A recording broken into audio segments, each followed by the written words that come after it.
बच्चे, आज का विषय कौन सा आपका विषय क्या हो गया? संस्कृत व्याकरण। क्या हो गया? संस्कृत व्याकरण। और संस्कृत में आपको शुरू से हो गया यहाँ से, ठीक है ना? कहाँ से है? संस्कृत व्याकरण। सबसे पहला टॉपिक है कि आखिर संस्कृत व्याकरण कहते किसे हैं, ठीक है? संस्कृत व्याकरण किसे कहते हैं? हमने यहाँ पे लिखा है कि ऐसा शास्त्र, क्या? ऐसा शास्त्र जिसके माध्यम से हमें संस्कृत शुद्ध पढ़ना लिखना वह क्या होता है? बोलना आता है, उसे क्या कहते हैं? संस्कृत व्याकरण कहते हैं। मतलब कि संस्कृत व्याकरण एक शास्त्र है।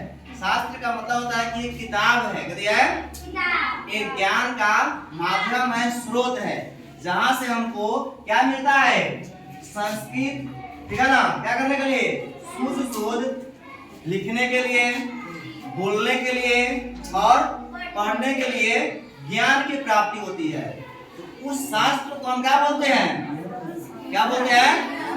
उसको हम संस्कृत व्याकरण बोलते हैं, ठीक है? कितना क्लियर? आगे जानिए। अगला टॉपिक है आपका कि संस्कृत व्याकरण का कितने भाग है, ठीक है? संस्कृत व्याकरण का कितने भाग है? तो यहाँ पे देखो लिखा गया है कि संस्कृत व्याकरण का कितने भाग है? 3 भाग है। एक में कहते हैं सबसे पहला आपका है वर्ण विभाग, कहते हैं वर्ण विभाग। दूसरा क्या है? शब्द विभाग। तीसरा क्या है? वाक्य विभाग, ठीक है? देखो वर्ण जो है वह सबसे छोटी इकाई को कहते हैं। वर्ण के मिलने से क्या बनता है? शब्द बनता है, और शब्द को मिलने से क्या बनता है? वाक्य बनता है। तीनों एक दूसरे से करिए संबंध रखता है, ठीक है? तो ये हो गया कि संस्कृत व्याकरण के कितने भाग हैं? 3 भाग है। कौन कौन है? वर्ण विभाग, शब्द विभाग और आपका वाक्य विभाग, ठीक है? क्लियर? आगे ध्यान दो। अब पहले आपका आता है, इसमें पहला क्या है? वर्ण विभाग है, तो पहले हमको वही पढ़ना होगा, ठीक है ना? तो आता है कि वर्ण है क्या? समझ आया ना? वर्ण है क्या, ठीक है? तो यहाँ पे है वर्ण ऐसा मूल ध्वनि जिसका खंड या टुकड़ा नहीं किया जा सकता, उसे क्या कहते हैं? वर्ण कहते हैं। क्या कहते हैं उसको? एक बार ध्यान दो। ऐसा मूल ध्वनि जिसका खंड या टुकड़ा नहीं किया जा सकता है, उसे क्या कहते हैं? वर्ण कहते हैं। जैसे अ हो गया, अ को हम 2 भाग में नहीं बांट सकते, आ को भी, ठीक है? क में हलंत है, क पूरा नहीं है, क में कथी है?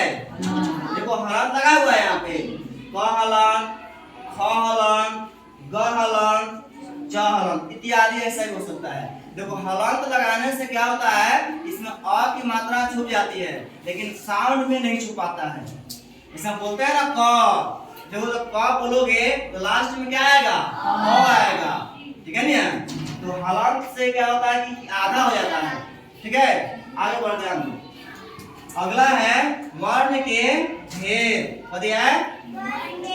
हाँ, तो वर्ण के कितने भेद होते हैं? 2 भेद होते हैं। वर्ण के कितने भेद होते हैं? 2 भेद होते हैं। कौन कौन? स्वर वर्ण और व्यंजन वर्ण। कौन कौन होता है? स्वर वर्ण और व्यंजन वर्ण। अब आता है कि स्वर वर्ण है क्या? स्वर वर्ण किसे कहते हैं? इसका परिभाषा होता है कि ऐसा वर्ण जिसका उच्चारण करने में, ठीक है ना, किसी दूसरे वर्ण की सहायता नहीं ली जाती है, ठीक है? तो क्या कर रहा है कि ऐसा वर्ण जिसके उच्चारण करने में किसी दूसरे वर्ण की सहायता नहीं ली जाती है, उसे क्या बोलते हैं? उसे स्वर वर्ण बोलते हैं। क्या बोलते हैं? स्वर वर्ण कहते हैं। जैसे अ हो गया, तो अ में केवल अ आ रहा है, आ में आ रहा है, सही है, जिसको हम ई बोलते हैं ना, ई में केवल क्या आ रहा है? ई आ रहा है। इसको भी बड़े ई बोलते हैं, इसमें ई आ रहा है। इसमें किसी दूसरे वर्ण का सहयोग नहीं है, केवल यही वर्ण है, ठीक है ना। ये क्या हो गया आपका स्वर वर्ण हो गया, ठीक है ना। अब आता है कि स्वर वर्ण का भेद। क्या आता है? स्वर वर्ण का भेद। तो स्वर वर्ण का कितने में होता है? 3 भेद होता है। स्वर वर्ण का कितने में होता है? 3 भेद है। कौन कौन है? पहले हरा स्वर है। कौन स्वर है? कि हा में र है। कौन है? हा में र है, हरास स्वर। दूसरा क्या है? दीर्घ स्वर। और तीसरा क्या है आपका? प्लुत स्वर। कौन कौन है? हरा स्वर, दीर्घ स्वर और कथी है? प्लुत स्वर। स्वर वर्ण के कितने होते हैं? 3 में होते हैं। कितने होते हैं? 3। कौन कौन? हरा स्वर, दीर्घ स्वर और कौन? प्लुत स्वर। क्लियर? इतना आप देख लो इसको, और इतना इसके बाद अगला क्वेश्चन रहेगा, ठीक है ना इसका।